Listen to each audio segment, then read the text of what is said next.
Janet Kester, running in District 63. Okay, so my claim to fame is not a politician, I'm a scientist. PhD in toxicology. I've had a long career as an environmental consultant, and mostly, what having a PhD means is that I know how to research issues. So one of the things that I've done in listening to all the information flying around about Prop A and right to work and what it is and what it isn't, I decided to do a little research. And so I looked into it and I found this incredible graph that I think encapsulates the message so perfectly clearly that I wanted to share it. And what we're looking at here is, in the red line, we're looking at unionization, the percent of workers that are in unions, and in the blue line, we're looking at income inequality. This is the percent of total income that goes to the top 10% of people. Now, these measures are important because they stand in for a great deal. Income inequality is a measure of how badly everybody else who isn't rich is doing. So when it's high, we're all doing badly. Similarly, when unionization is low, that's a measure of the health of the middle class. Yes. If it's low, then the middle class is doing poorly.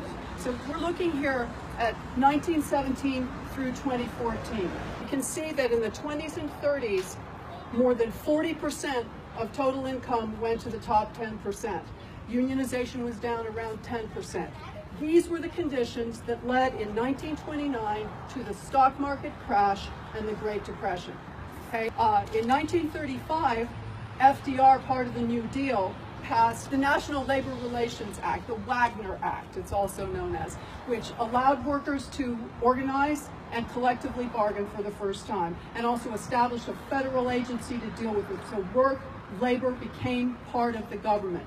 This led to an immediate increase in unionization and immediate decrease in wealth inequality. Okay, so then we enter this period. This is now 1947 through 1973 is the post-war boom.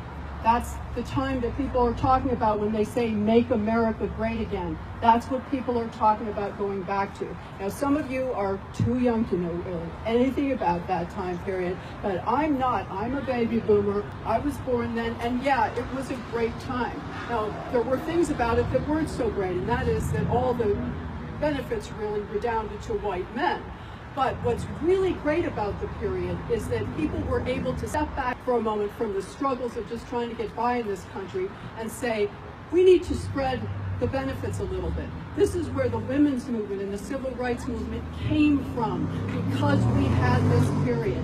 But as you can see, it didn't last very long. Now, we have to go back then and see what the roots of what's called the Great Divergence were. And that's in 1947 with the Taft-Hartley Act. This was promoted by business. It was anti-labor, it weakened unions, it rolled back some of the provisions of the Wagner Act, and it established the right for states to become right to work. And it started the beginning of a long 40-year decline of labor.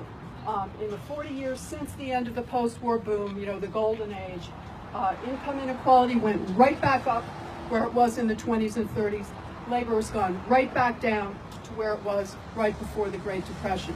So it can hardly be a surprise that in 2007 we had the Great Recession. Supposedly it only lasted a year. Well, look what's happened here. Do you see labor recovering like it did after the Great Depression? No. And as long as they're trying to push right to work, it never will. Income inequality continues to go up. This is the recipe for disaster. We know this. So what we have to do is recognize trickle-down economics is an absolute lie. If we're ever going to recover this golden age, what we have to do is do everything we can to strengthen the working class, strengthen the middle class, and bring income inequality back down. It's going to take a lot of creative work to do that because so many factors are involved. But that's why we've got to sweep these people out. We have to replace them with people who know what they're doing, and are committed, who have a vision, and are committed to that cause. Because everything flows from that. So the next step after we send Prop A down in flames on Tuesday is vote Democrat in November. Yes.